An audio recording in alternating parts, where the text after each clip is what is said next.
నమస్తే Kiran TV live ప్రేక్షకులకి స్వాగతం. ప్రస్తుతం మనతో పాటు ఉన్నారు law of attraction money manifestation vibrant Vijaya గారు. నమస్తే మ్యామ్. నమస్తే స్వప్న. మేడం, మీరు ఎన్ని మేనిఫెస్టేషన్ టెక్నిక్స్ చెప్తున్నా కూడా మేము ఇంకా అడుగుతూనే ఉంటాము. ఎందుకంటే మన సమస్యలు తీరాలి అంటే తప్పకుండా ఒక బిలీఫ్ ఉండాలి. సో ఏదో ఒక మేనిఫెస్టేషన్ అయితే మనం ఫాలో అవుతూ ఉండాలి. అవును. సో మేడం, ఇప్పటి తరానికి జనరల్ గా ఏ రేంజ్ కి తగ్గట్టు వాళ్ళకి అప్పులు అయితే ఉంటూనే ఉంటున్నాయి. సో ఈ డెప్స్ అన్ని క్లియర్ చేసుకోవడానికి ఏదైనా ఒక మంచి మేనిఫెస్టేషన్ టెక్నిక్ చెప్తారా, కొంచెం ఈజీగా చేసుకునేలాగా?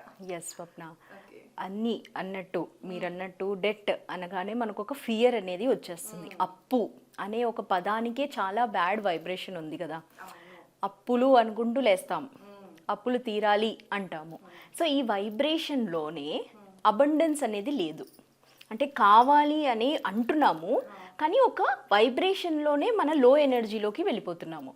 సో ఇది అప్పులు అనకుండా ఎలా దాన్ని మనము మార్చాలి, అంటే మన థాట్ ప్రాసెస్లో దాన్ని మనము ఎలా మార్చాలి అనుకుంటున్నాము. కానీ మనం ఏంటంటే ఆలోచిస్తాము, అప్పులు తీరాలి అనుకుంటాము, కానీ ఒక క్లారిటీ అనేది మనం తెచ్చుకోము. ఫియర్ ఉంటుంది.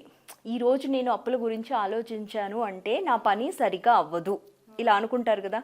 పొద్దునే లేచి అప్పుల గురించి ఆలోచించడం ఎందుకు, వదిలేద్దాంలే అని మళ్ళీ పరుగెడతాము మనీ కోసం. కానీ ఈ వైబ్రేషన్ ఏమి ఇచ్చాము, ఆల్రెడీ ఫియర్ ఆఫ్ మనీ ఎక్కడికి వెళ్ళిపోయాము. సో ఇప్పుడు ప్రతి సండే అంటే మీరు చెయ్యగలిగితే every Sunday is the best day. అంటే 2026లో సూర్యుడికే ఎక్కువ ప్రామినెన్స్ ఉంది స్వప్న. సో సండేని మనము ఎలా వాడాలి మనకు అబండెన్స్ తీసుకురావడానికి, ఈ రెమెడీని ఈరోజు చెప్తాను. అదే మీరు ఆల్రెడీ మెన్షన్ చేశారు, 2026 అంటే కనుక యాడ్ ఆన్ చేస్తే మనకు 1 వస్తుంది. అవును. సో సూర్యుడికి కనెక్ట్ అయ్యి ఉంటుంది కనుక చాలా పవర్ఫుల్. సో ఆ సండేని మనం ఇట్లా యూటిలైజ్ చేసుకోవచ్చు అంటారు. Okay ma'am. సో ఆ రోజు స్వప్న, సండే అనగానే మీరు సన్ రైజ్ తర్వాత అంటే అరౌండ్ 6:45 నుంచి సన్ రైజ్ స్టార్ట్ అవుతుంది కాబట్టి ఆ డే 7 or 8 or 9 అట్లా మనం ఒక టైంని ఫిక్స్ చేసుకోవాలి. ఫస్ట్ టైం ఎప్పుడైనా మనం ఏదన్నా టైంని ఫిక్స్ చేయడం ఇంపార్టెంట్, ఎందుకంటే యూనివర్స్కి సైన్ ఇంపార్టెంట్. సో నువ్వు 8 o'clockకి కూర్చుంటున్నావు ఈ రెమెడీ కోసం అంటే నెక్స్ట్ సండే కూడా 8 o'clockకి కూర్చోవాలి. అట్లా ఒక ప్రాసెస్ని స్టార్ట్ చేయండి 11 weeksకి. ఓకే, ఏం చేయాలి అనేది చెప్తాను. సో సింపుల్ ఏంటి అంటే starting 8 o'clock or 9 o'clock 11 o'clock వరకు అనుకోండి. లేదు ఆఫ్టర్నూన్ తర్వాత అనుకుంటే మాత్రం ఆఫ్టర్నూన్ తర్వాత ఇట్స్ నాట్ రికమెండెడ్.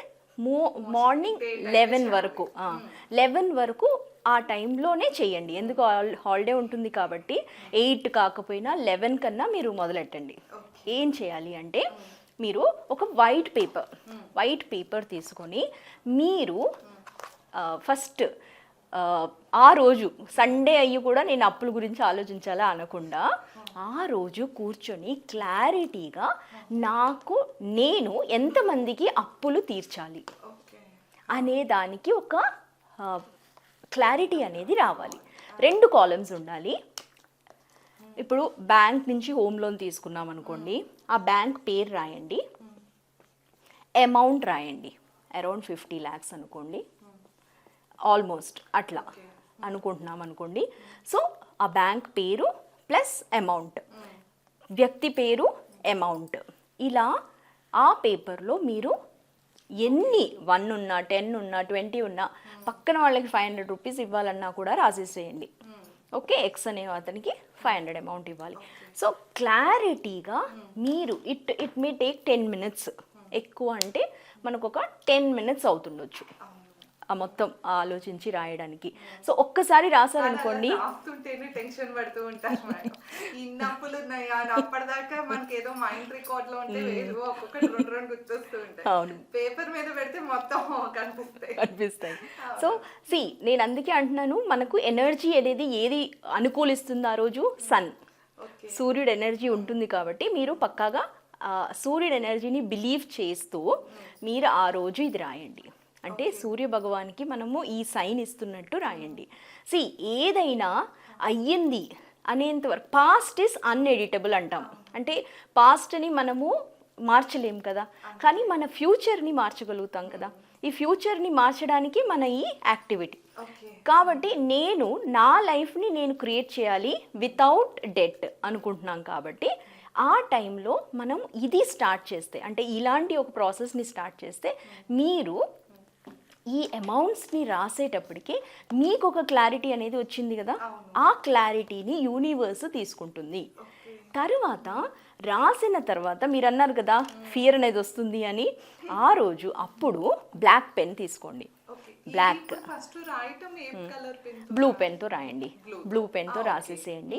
రాసిన తర్వాత బ్లాక్ పెన్ తీసుకొని ఈ అమౌంట్ని కొట్టేయండి.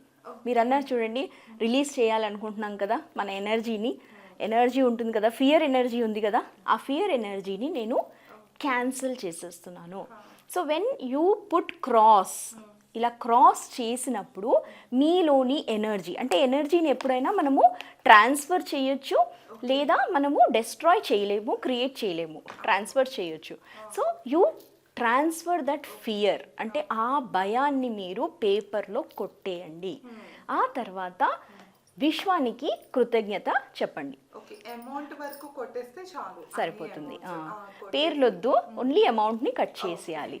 సో కట్ చేసిన తర్వాత మీరు ఒక 2 minutes ధ్యానంలో ఉండి విజువలైజ్ చేయండి. మీరు ఆ చెక్ ఇచ్చినట్టు, మీరు ఆ అమౌంట్ని చెల్లించినట్టు, మీకు యూనివర్స్ తోడ్పడి మీ ద్వారా ఆ అప్పులన్నీ తీరిపోయినట్టు. మీరు ఆలోచించండి, భద్రాచలం కట్టినప్పుడు రామదాస్ గారు, the story it self is the real indication. ఏంటి, యూనివర్స్ మనకు ఎప్పుడు ఎల్లప్పుడూ హెల్ప్ చేయడానికి రెడీగా ఉంటుంది. అప్పులు ఎందుకు వచ్చాయి, ఏమైంది అనే దాని మీద మనకు అవసరం లేదు. ఎందుకు, ఎలా తీరాలి అనే దాన్ని మీరు సరెండర్ అయిపోండి హైయెస్ట్ సెల్ఫ్కి. ఆ రోజు సండే స్టార్ట్ చేయండి. నేను అన్నట్టు ఎవ్రీ సండే 11 weeks చేయండి. సో ఈ యాక్టివిటీని 11 o'clock స్టార్ట్ చేస్తే 11 o'clockకి స్టార్ట్ చేయండి. ఓకే, ప్రతి సండే సేమ్ టైంకి మనం 8కి స్టార్ట్ చేసుకుంటే 8, 11కి అయితే 11. బట్ ఈచ్ సండే కూడా సేమ్ టైంకి స్టార్ట్ చేయాలి. ఇట్లాగా 11 weeks చేయాలి. సో ఈ 11 weeksలోనే మీరు చూస్తారు, మీకు తెలియకుండానే ఇవన్నీ క్లియర్ అవుతూ ఉంటుంది. అంటే ఆపర్చునిటీస్ పెరుగుతుంది, మీకు వాల్యూ అనేది తెలుస్తుంది. ప్లస్ మీకు ఏదో సందర్భంతో మీరు ఇది కట్టగలిగే ఆ అవకాశాన్ని మీరు పొందగలుగుతారు. సో ఇది షార్ట్గా వర్క్ చేస్తుంది. కాబట్టి ఇది నమ్మకంతో, నేను అన్నట్టు ఏదన్నా ప్రాసెస్ని మీరు స్టార్ట్ చేశారంటే ఇంకా దాన్ని పట్టు వదలని విక్రమార్కుడు అన్నట్టు చేసి చూపించాలి. డెఫినెట్ గా మ్యామ్, చాలా మంది ఏంటంటే ముందు స్టార్ట్ చేయకుండానే లోపల ఇది నాకు అవుతుందా లేదా, ఇది ఊరికి ఏదో చెప్తున్నారు. ఇప్పుడు కొంతమంది ఎన్ని మంచి కామెంట్స్ వచ్చినా ఒక్కటైనా బ్యాడ్ కామెంట్ ఉంటుంది. మీకు వచ్చాయా, మీకు జరిగాయా? ఇప్పుడు మన అనుభవం వస్తేనే కదా మనం ప్రాక్టికల్ గా జనాలకి చెప్పేది. మనం ఏమీ లాభం పొందకుండా జనాలకి చెప్పి మనం ఏం చేస్తాం? సో వాళ్ళు కూడా కొంచెం ఆలోచించుకుని కామెంట్ చేయాలి. అలాగే they have to first believe, నమ్మకంతో స్టార్ట్ చేస్తే తప్పకుండా మీరు చెప్పినట్లు వాళ్ళకైతే కనుక ఉన్న ప్రాబ్లమ్స్ సాల్వ్ అవుతాయి. సో ఫస్ట్ నమ్మటం స్టార్ట్ చేయండి. మిమ్మల్ని మీరు నమ్ముకోండి, మమ్మల్ని కాదు. ఫస్ట్ మిమ్మల్ని మీరు నమ్ముకుని మేడం చెప్పినట్లు మీ అప్పులు తీరడానికైతే ఒక్కసారి 11 weeks ట్రై చేసి చూడండి. మీరేమి రూపాయి ఖర్చు పెట్టట్లేదు, మీ ఇంట్లో మీ చేతులతో మీరే రాస్తున్నారు, మీరే చేస్తున్నారు. సో ఒక్కసారి వర్కౌట్ చేసి మీకు ఏమైనా చేంజెస్ వచ్చాయి, లేకపోతే మీకు ఎలా అనిపించిందో మీ అనుభవాన్ని అయితే తప్పకుండా కామెంట్ చేయండి. ఇంకా ఎలాంటి సమస్యలతో ఇబ్బంది పడుతున్నారో చెప్తే కనుక దాని మీద కూడా మేము వీడియో చేస్తాం. ధన్యవాదాలు. Thank you Swapna.